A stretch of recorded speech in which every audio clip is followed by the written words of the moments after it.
స్వాతంత్ర్యం కంటే ముందు మహిళలే అత్యంత వివక్షకు గురయ్యారని ఉప ముఖ్యమంత్రి మల్లు భట్టి విక్రమార్క అన్నారు. డాక్టర్ బిఆర్ అంబేద్కర్ కృషి వల్లే నేడు మహిళలు అన్ని రంగాల్లో సమానంగా రాణిస్తున్నారన్నారు. హైదరాబాద్ నిజాం కళాశాలలో జెండర్ ఈక్వాలిటీ అనే అంశంపై సదస్సు నిర్వహించారు. ఈ కార్యక్రమానికి ఆయన ముఖ్య అతిథిగా హాజరయ్యారు. మహిళలు ఆర్థికంగా బలపడినప్పుడే సమాజంలో నిలదొక్కుకోగలరని, దీనికోసం కాంగ్రెస్ ప్రభుత్వం మహిళలకు ఏడాదికి 20,000 కోట్ల వడ్డీ లేని రుణాలను మహిళా సంఘాలకు అందిస్తున్నామని, మహిళలను కోటీశ్వరులను చేయడమే తమ ప్రభుత్వ లక్ష్యమన్నారు. 5 ఏళ్లలో 1,00,000 కోట్ల వడ్డీ లేని రుణాలను అందించేందుకు ప్రణాళికను రూపొందించామన్నారు. ఆర్టీసీ బస్సులలో ఉచిత ప్రయాణంతో పాటు మహిళలను ఆ బస్సులకు యజమానులుగా చేస్తున్నామని తెలిపారు. ప్రభుత్వం అందిస్తున్న సహకారాన్ని మహిళలు అందిపుచ్చుకొని పురుషులతో పోటీగా రాణించాలని ఆయన ఆకాంక్షించారు. దేశంలో జెండర్ ఈక్వాలిటీ అంటే చట్టపరంగా ఈ జెండర్ ఈక్వాలిటీ కోసం కొట్లాడి రాజ్యాంగంలో పొందుపరిచినటువంటి మహానుభావుడు డాక్టర్ బాబాసాహెబ్ అంబేద్కర్. వారి జెండర్ ఈక్వాలిటీ పైన సరే భారతదేశానికి స్వాతంత్రం రాకముందు నుంచే వారు హిందూ కోడ్ బిల్ ఆలోచన చేసి ప్రవేశపెట్టి సుదీర్ఘంగా చర్చించి అంతిమంగా భారతదేశానికి స్వాతంత్రం వచ్చిన తర్వాత లా మినిస్టర్గా వారు ప్రవేశపెట్టినటువంటి హిందూ కోడ్ బిల్ ఈ భారతదేశంలో మహిళలకి జెండర్ ఈక్వాలిటీ కాదు, సెల్ఫ్ రెస్పెక్ట్తో కూడినటువంటి అనేక రకాల చట్టాలను తీసుకొని రావడానికి పునాది వేశారు. అది హిందూ సక్సెషన్ యాక్ట్ కావచ్చు, లేకపోతే ఈక్వల్ రెమ్యునరేషన్ యాక్ట్ కావచ్చు, లేకపోతే డౌరీ ప్రొహిబిషన్ యాక్ట్ కావచ్చు, ఇంకా మనందరికీ తెలిసిందే ప్రెగ్నెన్సీ ఉన్నప్పుడు మెటర్నిటీ బెనిఫిట్స్ ఉండాలి, లీవ్ ఉండాలని కూడా వారు తీసుకొచ్చింది. అప్పటి వరకు ఇవన్నీ ఏం లేవు. బహుశా చాలా మంది భారతదేశంలో ఉన్న సమాజంలో మోస్ట్ అప్రెస్డ్ సప్రెస్డ్ ఎవరున్నారంటే అది గతంలో ఈ భారత రాజ్యాంగం రాకముందు మహిళలే మొట్టమొదటి సప్రెస్డ్ క్లాస్. అది ఏ క్యాస్ట్ అయినా ఏ రిలీజియన్. సో అటువంటి వారందరికీ ఈక్వల్ రైట్ ఇస్తూ సెల్ఫ్ రెస్పెక్ట్తో జెండర్ ఈక్వాలిటీతో బతకాలని, అటువంటి పరిస్థితులు ఇక్కడ కల్పించాలని అటువంటి చట్టం. హింస ద్వారా ఏది సాధ్యం కాదని, కేవలం అహింసతోనే ఏదైనా సాధించవచ్చని నిరూపించిన నేత మహాత్మా గాంధీ జీవితం అందరికీ ఆదర్శమని కంటోన్మెంట్ ఎమ్మెల్యే శ్రీ గణేష్ అన్నారు. విద్యార్థులు కూడా ఆ మహాత్ముని బాటలో నడిచి మంచి భవిష్యత్ ఏర్పాటు చేసుకోవాలని ఆయన ఆకాంక్షించారు. మహాత్మా గాంధీ జీవిత చరిత్ర సినిమా ప్రదర్శనకు ఎమ్మెల్యే శ్రీ గణేష్ హాజరయ్యారు. ఇటువంటి కార్యక్రమాన్ని చేపట్టిన యువజన కాంగ్రెస్ నాయకులను ఆయన అభినందించారు.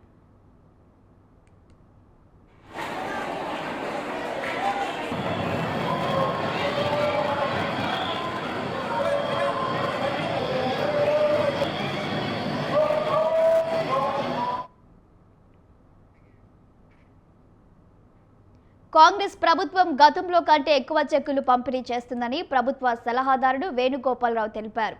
మహేశ్వరం నియోజకవర్గానికి సంబంధించి 17 లక్షల విలువ చేసే 47 చెక్కులను ఎమ్మెల్యే సబితా ఇంద్రారెడ్డి, ప్రభుత్వ విప్ వేణుగోపాల్ లబ్ధిదారులకు చెక్కులు పంపిణీ చేశారు. ప్రజా ప్రభుత్వంలో ప్రత్యేకమైన విజన్తో అభివృద్ధిలో తెలంగాణను ముందుకు తీసుకెళ్తున్నామన్నారు వేణుగోపాలరావు. మహేశ్వరం నియోజకవర్గంతో పాటు రంగారెడ్డి జిల్లా వ్యాప్తంగా కాంగ్రెస్ పార్టీ బలంగా ఉందని, ఐకమత్యంతో పార్టీ నాయకులు పనిచేస్తున్నారని తెలిపారు. ప్రభుత్వం తీసుకొచ్చిన పథకాలను చేరవేసేందుకు నాయకులు కార్యకర్తలు కష్టపడుతున్నారన్నారు. రంగారెడ్డి జిల్లాను అభివృద్ధిలో ముందుకు తీసుకెళ్తున్న ప్రజా ప్రభుత్వాన్ని ప్రజలందరూ ఆశీర్వదించాలని కోరారు.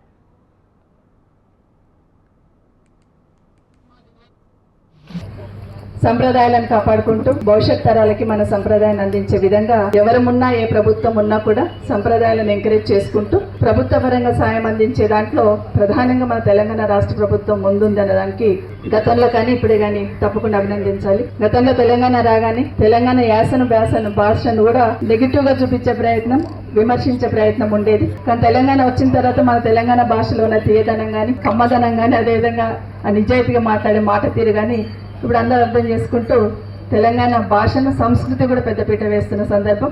దేశమంతా కూడా తిరిగి చూసేటట్టు గత తెలంగాణ 2014లో తెలంగాణ వచ్చిన తర్వాత నుండి మొదలైన ఈ సంస్కృతి కంటిన్యూ చేస్తూ భవిష్యత్ తరాలకు అందించే విధంగా ప్రయత్నం చేస్తున్నందుకు అందరం కూడా అభినందిద్దాం. అదే కాకుండా బోనాల పండుగ వచ్చిందంటే చాలు ఎవరి ఖర్చు వాళ్ళు పెట్టుకొని ఎవరికున్న దాంట్లో వాళ్ళు సర్దుకొని పనిచేసేవాళ్ళు. కానీ ఆనాటి ప్రభుత్వం ఖచ్చితంగా ఎంతో కొంత అందించాలి వాళ్ళకు. బోనాల పండుగ చేయాలన్నప్పుడు ఖర్చుతో కూడుకున్న పని ఖచ్చితంగా అందించాలనే అంశంతో ఆ రోజు ఈ టెంపుల్స్ కన్నీ కూడా చెక్కులు అందించాలనే ప్రయత్నం.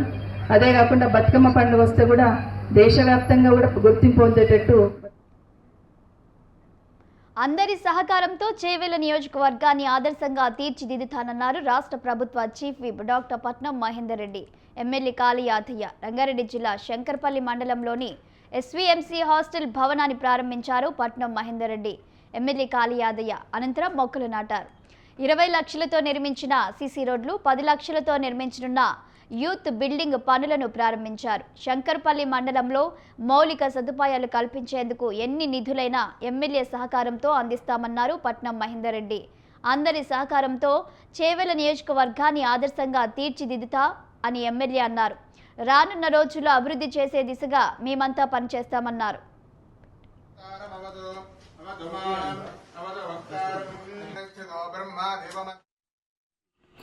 సీసీ రోడ్ దుంతన్పల్లి గ్రామానికి తీసుకోవడం జరిగింది.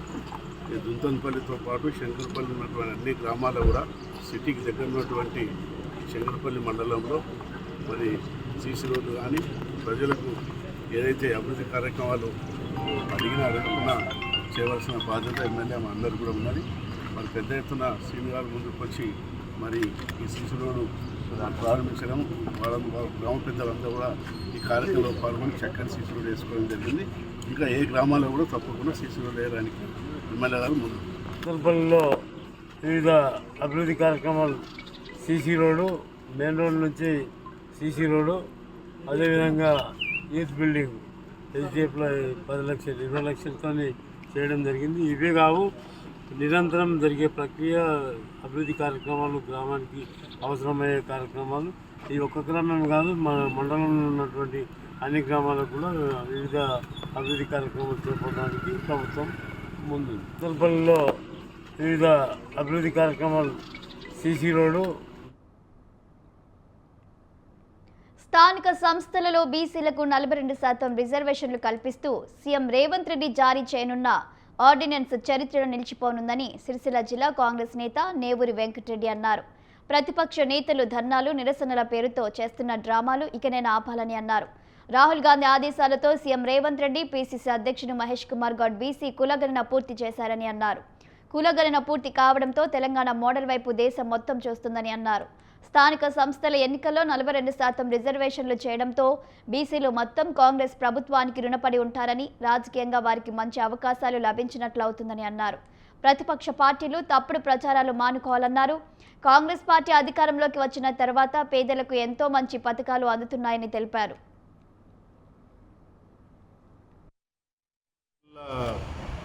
రిజర్వేషన్ల గురించి అంటే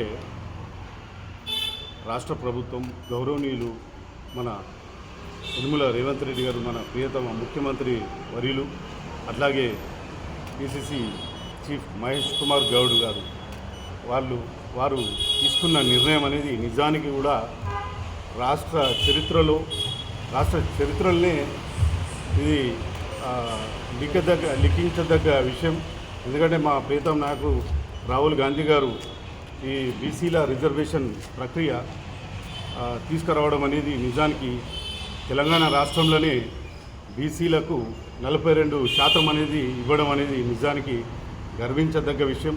ఎందుకంటే భారతదేశ చరిత్రలోనే ఏ స్టేట్లో చూసుకున్నా బీసీల గురించి బీజేపీ ప్రభుత్వం ఉన్నా పట్టించుకోలేదు. కానీ ఇక్కడ మాత్రం మన తెలంగాణలో మాత్రం ముఖ్యమంత్రి వర్యులు బీసీల పట్ల 42% రిజర్వేషన్ అనేది హర్షణీయం. అదేవిధంగా 10 సంవత్సరాలు బీఆర్ఎస్ ప్రభుత్వం స్థానిక సంస్థలలో వడ్డెరులకు ప్రాధాన్యత కల్పించాలని జాతీయ వడ్డెర సంఘం నూతన అధ్యక్షుడు పీట్ల శ్రీధర్ రాష్ట్ర ప్రభుత్వాన్ని విజ్ఞప్తి చేశారు. జూలై 25న వడ్డెరల రాష్ట్ర వ్యాప్త పర్యటనలు చేపడతామని పీట్ల శ్రీధర్ అన్నారు. విద్య, ఉద్యోగ, రాజకీయ, సామాజిక పరంగా వెనుకబడిన వడ్డెరులను చైతన్యపరుస్తామని ఆయన వెల్లడించారు. తీసుకున్న తర్వాత నేను ఉండేది బాన్స్వాడ, హైదరాబాద్ కు 200 కిలోమీటర్ల దూరంలో ఉంటది. కానీ తప్పకుండా నా కులం కోసం నేను తెలుసు, నేను వర్కర్ నేను సంగతి మన వాళ్ళందరికీ తెలుసు. ఖచ్చితంగా మన కులానికి న్యాయం చేసే దిశగా, అంటే నేను అధ్యక్షత బాధ్యత చేపట్టిన దీనికి న్యాయం చేసే దిశగా ఖచ్చితంగా నేను పనిచేస్తా అని చెప్పేసి ఈ ప్రెస్ ముందర మన రాష్ట్రంలో ఉన్న ప్రజలందరికీ కూడా నేను హామీ ఇస్తా ఉన్నట్టు. అదే రకంగా మన సంఘానికి నా ద్వారా కానీ మన టీం ద్వారా కానీ ఎక్కడ చెడు పేరు రాకుండా ఉండడానికి కూడా నేను ప్రయత్నం చేస్తా అని చెప్పేసి ఈ సందర్భంగా తెలియజేస్తున్నాను నేను. అదే రకంగా మన సంఘాలన్నీ కూడా మన కులం కోసమే పోరాడుతా ఉన్నాయి, సంతోషం. కానీ మన వేముల వెంకటేష్ అన్న ఎన్నో రకాల కష్ట నష్టాలు కోర్చి ఒక 650 గజాల జాగా మన వడ్డెర భవనం కోసమని, విద్యార్థుల వసతి గృహం కోసం అని చెప్పి తీసుకొచ్చాడు. కొన్ని ఇష్యూస్ తోటి అది కోర్టు పరిధిలో ఉంది. అన్న ఆశయం ఏంటంటే అక్కడ వడ్డెరుల భవనం కట్టి అక్కడ విద్యార్థులను చదివిపియాలా. వడ్డెర భవనం అనేది రోడ్డు మీద ఎవరికి కనపడుతున్నా అన్ని కుల సంఘాలకు భవనాలు ఉన్నాయి ఇక్కడ. కానీ మనం వడ్డెర భవనం మనకి ఏ రోజు స్వాతంత్ర కంటే ముందు నుంచి కొన్ని వేల లక్షల మంది మనం ఇక్కడ కానీ మనకి ఎక్కడ వడ్డెర భవనం లేదు. తక్కువ మంది ఉన్నటువంటి ఉన్న పెరక సోదరులు కూడా పెరక భవనం అనేది ఉంది రాజ్భవన్ దగ్గర. కానీ మన వడ్డెరకు లేదు. మనం ఆ దురుద్దేశంతోనే కొందరు అవాస్తవాలతో కూడిన ఆరోపణలు చేస్తున్నారని Hyderabad security and enterprises limited మాజీ చైర్మన్ శివకుమార్ అన్నారు. ఒప్పందం ప్రకారమే తమ స్థలంలో నిర్మాణ సంస్థ నిర్మాణాలు చేపట్టిందని, అందరికీ న్యాయబద్ధంగా షేర్స్ ఇచ్చామని ఆయన వెల్లడించారు. తమ సంస్థపై బురద చల్లేందుకే ఈ తరహా ఆరోపణలు చేస్తున్నారన్నారు. ఆరోపణలు చేస్తున్న వారు గతంలో న్యాయస్థానాలను ఆశ్రయించగా తమకు అనుకూలంగా తీర్పులు వెలువడ్డాయన్నారు. తాము ఎవరికీ అన్యాయం చేయలేదని, అసత్యపు ఆరోపణలు చేస్తే చట్టపరంగా చర్యలు తీసుకుంటామని ఆయన స్పష్టం చేశారు. అన్ని కంబైన్ ప్లాన్స్ తయారు చేసుకొని తర్వాత హరిసుందరం వాళ్ళు కాకుండా వీళ్ళు కొనుక్కొని వీళ్ళు వచ్చిండ్రు. ఆ కొనే దాంట్లో డీల్లో ఒక ముస్తాండే రామసుబ్బారావు గారు అని ఉన్నారు చూడు, ఆయన ఇక్కడి నుంచి దమాకి ఇక్కడికి వెళ్ళిపోయింది గుట్నెలకు. ఆయన ఏం చేసిండు, ఆయనే డీల్ చేసిండు, ఆయనే ఫినాన్సెస్ కూడా అరేంజ్ చేయించిండు వీళ్ళకు. ఆయనే కమిషన్ తీసుకుంటూ, ఆయన బిజినెస్ ఏంటంటే కమిషన్స్ అన్నట్టు. ఈ షేర్స్ స్టాక్ ఎక్స్చేంజ్ షేర్స్ ఒకరు కమ్మిపియాలి, అక్కడ కమిషన్ తీసుకోవాలి, అక్కడ నుండి ఇంకొకరు కమ్మిపియాలి, కమిషన్ తీసుకోవాలి. ఇది జగమెరిగిన సత్యం. ఆయన అడిగితే కూడా ఆయన కూడా కన్ఫ్యూజ్ చేస్తాడు, దాంట్లో తప్పేం లేదు. ఆయన బిజినెస్ బందింది, అది ఆయన ఆక్రోషం. కానీ ఇప్పుడు సో ఆయన ఏం చేసిన, ఆయనే ఇంట్రడ్యూస్ చేసిండు. ఎంట్రీ అండ్ ఎగ్జిట్ గురించే మాట్లాడగలుగుతాను, because all allegations are baseless అని మన ఎక్స్ చైర్మన్ శివకుమార్ గారు మీ ముందుకు తీసుకొచ్చారు. నా స్టేట్మెంట్ ఓన్లీ వన్ స్టేట్మెంట్, నిన్న కూడా నేను చెప్పాను, మేబీ ఇట్ వాజ్ ఆఫ్లైన్. ఏంటంటే with regard to entry and exit, ఇక్కడ ఎవరు వచ్చినా ఈ సైట్లోకి, ఈ ప్రాజెక్ట్లోకి ఎవరు వచ్చినా కూడా సెక్యూరిటీ గైడ్లైన్స్ ఉన్నాయి, రాజ్భవన్ గైడ్లైన్స్ ఉన్నాయి. వితౌట్ ప్రాపర్ ఆథరైజేషన్ ఎవరు కూడా లోపలికి రావడానికి లేదు. ఈవెన్ శివకుమార్ గారు వచ్చినా కూడా తను ఒక గేట్ పాస్తోనే వస్తారు.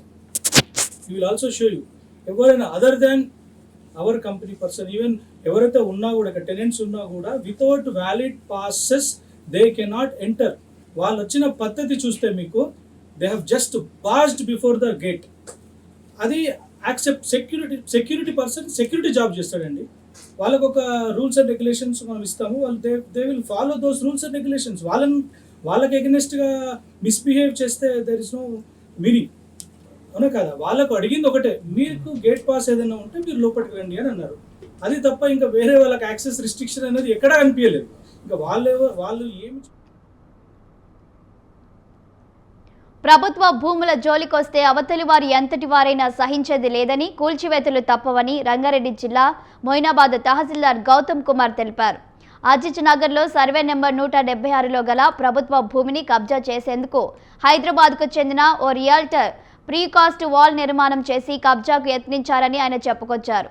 విషయం తెలుసుకున్న ఎంఆర్ఓ గౌతమ్ కుమార్ తమ సిబ్బందితో కబ్జా ప్రీకాస్ట్ వాల్ను నేలమట్టం చేశారు. సుమారు 10 ఎకరాల ప్రభుత్వ భూమిని రెవెన్యూ అధికారులు స్వాధీనం చేసుకున్నామని తహసీల్దార్ చెప్పారు. ప్రభుత్వ భూముల జోలికొస్తే చర్యలు తీవ్రంగా ఉంటాయని ఆయన హెచ్చరించారు.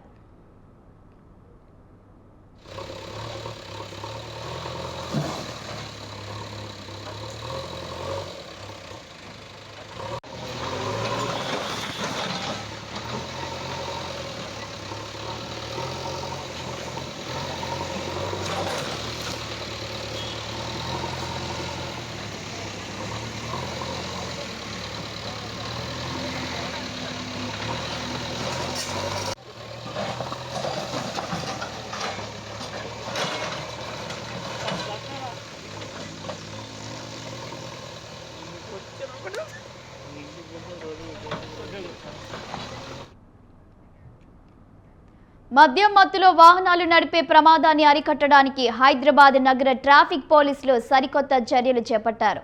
మద్యం మత్తులో వాహనాలు నడిపే వాహనదారులపై ప్రత్యేక దృష్టి పెడతామని, నిత్యం డ్రంక్ అండ్ డ్రైవ్ తనిఖీలు చేస్తామని మలక్పేట్ ట్రాఫిక్ పోలీసులు చెప్పారు. గతంలో రాత్రిపూట మాత్రమే నిర్వహించే డ్రంక్ అండ్ డ్రైవ్ తనిఖీలు ఇకపై రోజంతా ఏ సమయమైనా నిర్వహించనున్నట్లు మలక్పేట్ ట్రాఫిక్ పోలీసులు తెలిపారు.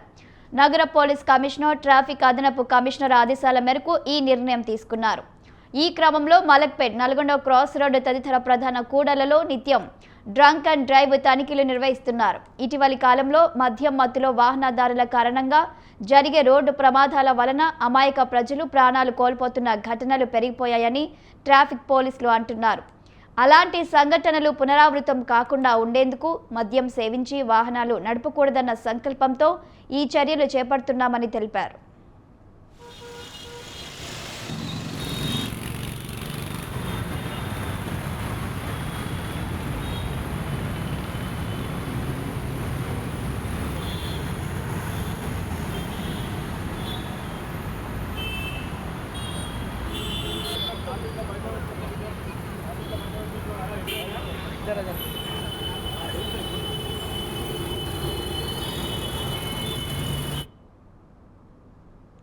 సచివాలయంలో బోనాల పండుగను ఘనంగా నిర్వహించారు. తెలంగాణ సాంప్రదాయం ఉట్టిపడేలా సాంస్కృతిక కార్యక్రమాలు నిర్వహించారు. ఫలహార బండి ప్రదర్శనతో పాటు పోతురాజుల ప్రదర్శన ఆకట్టుకున్నాయి. అనంతరం అమ్మవారి ఆలయంలో బోనాలు సమర్పించారు. ఈ ఉత్సవాల్లో తెలంగాణ ఉద్యోగులు, సిబ్బంది పాల్గొన్నారు.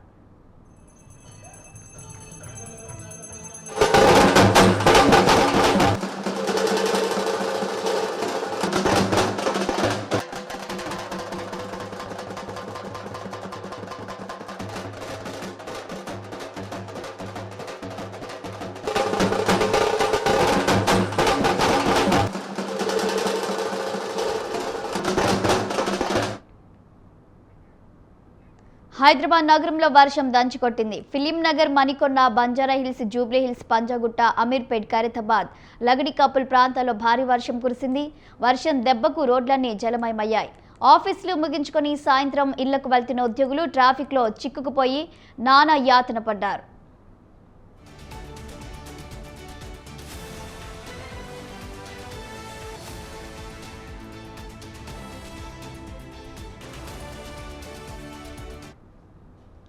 షేర్లింగంపల్లి, చందానగర్, మియాపూర్ ప్రాంతాలలో కూడా వర్షం కురిసింది. కేబీఆర్ పార్క్ పరిసర ప్రాంతాల్లో వర్షం దంచుకొట్టడంతో ఫుల్ ట్రాఫిక్ జామ్ అయింది. వాయుగుండం కారణంగా తెలంగాణకు వాతావరణ శాఖ వర్ష సూచన చేసింది. నేడు, రేపు, ఎల్లుండి ఈ 3 రోజులు రాష్ట్రంలోని పలు జిల్లాలకు భారీ వర్ష సూచన చేసింది.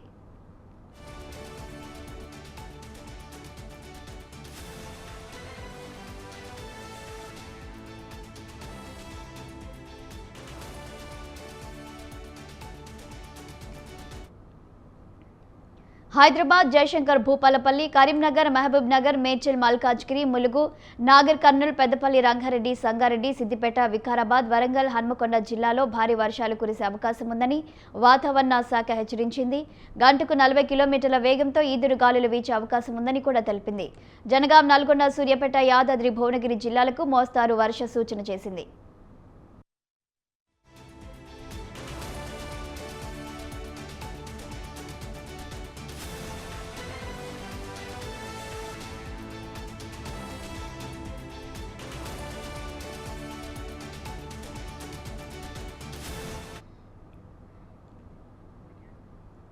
వికారాబాద్ జిల్లా తాండూరు సిద్ధార్థ కళాశాల ఆవరణలోని సాయిపూర్ తదితర గ్రామీణ ప్రాంతాలలో ఉన్న యువతీ యువకులకు మొబైల్ సేవల ద్వారా బస్సులో ఉచిత కంప్యూటర్ శిక్షణ తరగతులు నిర్వహిస్తున్నామని ఏకల్ గ్రామోత్థాన్ ఫౌండేషన్ వై పాండురంగారెడ్డి పేర్కొన్నారు. ప్రతి జిల్లాలోని మారుమూల ప్రాంతాలలో కంప్యూటర్ శిక్షణపై అవగాహన కల్పిస్తున్నామన్నారు. తద్వారా సుమారుగా 2000 మంది యువతీ యువకులు లబ్ధి పొందుతున్నారన్నారు. ప్రతి ఒక్కరికి 2 గంటల చొప్పున 2 నెలల పాటు ఉచిత బోధన ఉంటుందని ఆయన వెల్లడించారు. శిక్షణ అనంతరం కేంద్ర కార్యాలయం ఢిల్లీ నుంచి సర్టిఫికెట్ కూడా అందజేస్తామని ఆయన తెలిపారు. రెండవది సంస్కార విద్య, మూడవది జాగరణ విద్య, నాలుగవది వికాస్ విద్య, ఐదవది నైపుణ్యత విద్య. నైపుణ్యత విద్య ఆధ్వర్యంలో ఈ బస్సు ప్రారంభించడం జరిగింది. ఈ బస్సుతో పాటు tailoring, beautician, mobile mechanic, bike mechanic కూడా మహిళలకు నేర్పించడం జరుగుతుంది. మన వికారాబాద్ జిల్లాలో కంప్యూటరు, బ్యూటీషియన్, టైలరింగు 200 మందికి పైగా అమ్మాయిలు ఇప్పుడు ప్రజెంట్ శిక్షణ పొందుతున్నారు. 2000కు పైగా శిక్షణ పూర్తి అయిపోయి సర్టిఫికెట్లు పొందారు. ఆ 2000 మందిలో శిక్షణ పొందినటువంటి మహిళల్లో ఒక 800 మందికి ఉద్యోగాలు కల్పించడం జరిగింది. ఇప్పుడు కూడా మన తాండూరు ప్రాంతానికి ఈ బస్సు కంప్యూటర్ బస్సు రావడం జరిగింది. ఈ బస్సు ప్రతిష్టాత్మకమైన స్వచ్ఛ సర్వేక్షణ అవార్డును సికింద్రాబాద్ కంటోన్మెంట్ బోర్డు గెలుచుకుంది. న్యూఢిల్లీలోని విజ్ఞాన్ భవన్లో పట్టణ వ్యవహారాల శాఖ మంత్రి మనోహర్ లాల్ ఖట్టర్ చేతుల మీదుగా కంటోన్మెంట్ బోర్డు అధికారులు అవార్డును అందుకున్నారు. Cantonment board CEO Madhukar Nayak మాట్లాడుతూ కంటోన్మెంట్ నియోజకవర్గంలో భారీ చెట్ల పెంపకం, నాలా ఓపెన్ జిమ్, పార్కులు, అన్ని వార్డులలో 125 కంటే ఎక్కువ స్వచ్ఛత ర్యాలీలు, వీధి నాటకాలు, వివిధ రకాలు అవగాహన ప్రచారాలు నిర్వహించామని చెప్పారు. के लिए ट्रेनी का अवार्ड और नाम आता है सिकंदराबाद कैंटोनमेंट का। सिकंदराबाद कैंट के लिए जोरदार तालियां। पूरी टीम को आमंत्रित करते हैं मंच पर। ప్రభుత్వ ఉద్యోగంలో ఉన్నప్పుడు పైసా కూడగొట్టుకొని ఇల్లు కట్టుకునేందుకు స్థలం కొనుక్కుంటే ఆ స్థలాన్ని కొంతమంది ఆక్రమించేందుకు కుట్రలు పన్నుతున్నారని తెలంగాణ ప్రభుత్వ పెన్షనర్ల సంఘం రాష్ట్ర అధ్యక్షుడు కనకం కొమరెల్లి అన్నారు. బషీర్బాగ్లో సమావేశం నిర్వహించి తమ ఆవేదన వ్యక్తం చేశారు. రాయదుర్గం, గోపన్పల్లిలో విశ్రాంత ఉద్యోగులకు కేటాయించిన ఇళ్ల స్థలాలను కబ్జా చేసేందుకు ఓ సొసైటీ ప్రయత్నిస్తుందని ఆందోళన వ్యక్తం చేశారు. గోపన్పల్లి బీటీ ఎన్జీఓస్ హౌసింగ్ సొసైటీకి చెందిన స్థలాన్ని కొందరు ఆక్రమిస్తున్నారని ప్రభుత్వం స్పందించి అడ్డుకోవాలన్నారు. 2010లో రాష్ట్ర ప్రభుత్వం సొసైటీకి గోపన్పల్లిలో 142.11 ఎకరాల స్థలాన్ని రిజిస్టర్ చేసిందన్నారు. 18 కోట్ల రూపాయల వ్యయంతో లేఅవుట్ను అభివృద్ధి పరిచారని, అందులో 22 ఎకరాల స్థలాన్ని మరో సొసైటీ పేరుతో కాజేసేందుకు కొందరు కుట్ర పన్నారని ఆరోపించారు. ఎట్టి పరిస్థితుల్లోనూ తమ స్థలాన్ని వదులుకునేది లేదని, న్యాయ పోరాటం చేస్తామని స్పష్టం చేశారు.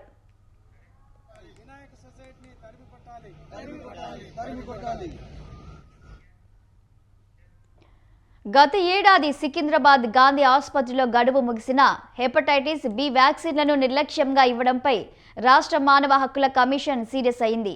ఈ సంఘటన బాధితుల ఆరోగ్యం, గౌరవానికి సంబంధించిన మౌలిక హక్కులను తీవ్రంగా ఉల్లంఘించిందని కమిషన్ అభిప్రాయపడింది. వ్యవస్థాగత లోపాలను గుర్తించి 2014లో ఆసుపత్రి సూపరింటెండెంట్తో పాటు అధికారులపై తగిన చర్యలు తీసుకోవాలని సిఫార్సు చేసింది. ప్రతి బాధితునికి 1,25,000 రూపాయలు చెల్లించాలని సూచించింది. మందుల సేకరణ మరియు నిర్వహణ ప్రక్రియలో తగిన జాగ్రత్తలు, దిద్దుబాటు చర్యలు తీసుకోవాలని ప్రభుత్వానికి కమిషన్ సూచించింది. ఈ సిఫార్సులు 2 నెలల్లోపు అమలు చేయాలని కమిషన్ ఆదేశించింది.